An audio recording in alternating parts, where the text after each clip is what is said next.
Here is the question, and here is our mind map approach. We have seen this passage in earlier lessons, and this is the mind map we came up with. Our first bite was the first sentence of the passage. What did it do? It raised a question around whether this scientist can be considered a remarkable one.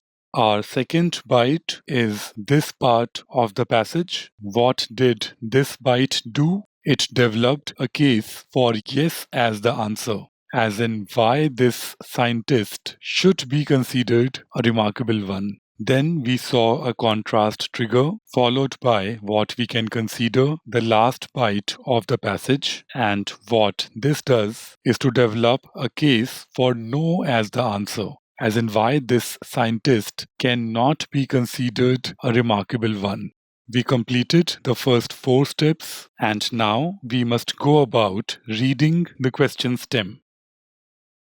It's an accept question, so we need to select a statement that cannot be inferred. The passage talks about unwillingness on the part of scientists to group our scientist alongside these scientists. The scientists consider these figures more remarkable than our scientist here. Therefore, this statement is something that can be inferred from the passage, but we need a statement that cannot be inferred, so answer choice A is incorrect. This entire bite of the passage builds a case for why our scientist should be considered a remarkable one. So, of course, there are factors that can credibly be used to argue that our scientist was a remarkable one. The statement can be inferred, so it is incorrect.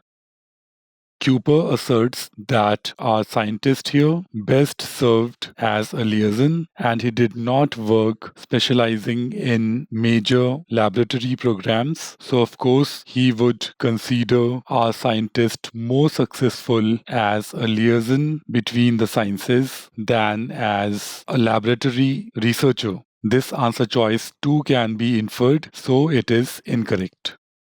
The fame talked about here owes it to all the factors mentioned in this part of the passage. Advocacy and activism are factors mentioned here. Therefore, this statement can also be inferred and is therefore incorrect.